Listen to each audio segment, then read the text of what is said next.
Vijon puna prej 2 ditësh për rinumërimin e 1282 kutive të të gjithë qarkut të Tiranës, përfshirë subjektet dhe kandidatët për deputet. Në një prononcim për mediat antari KAS Ledi Braho, i cilësoi provat e gjetura deri në këtë pikë rinumërimi si gabime njerëzore dhe pa shumë ndryshime në rezultat.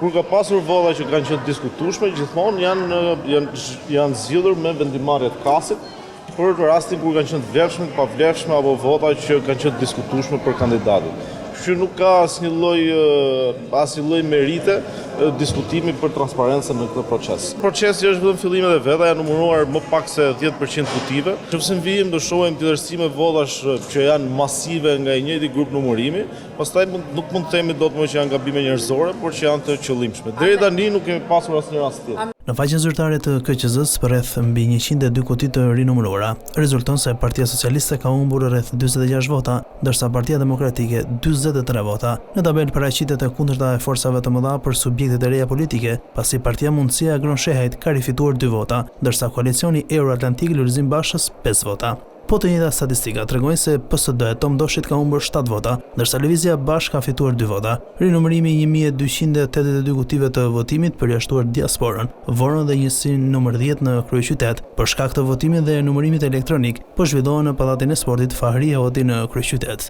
Të pranishëm kanë qenë dhe përfaqësuesit e palëve ankimuese, ndërsa vendimi për hapjen e kutive në 4 qarqe u mor nga 2 anëtarë të Komisionit të Ankimeve dhe Sanksioneve pas pretendimeve të PD-s për parregullsi në zgjedhjet e 11 majit.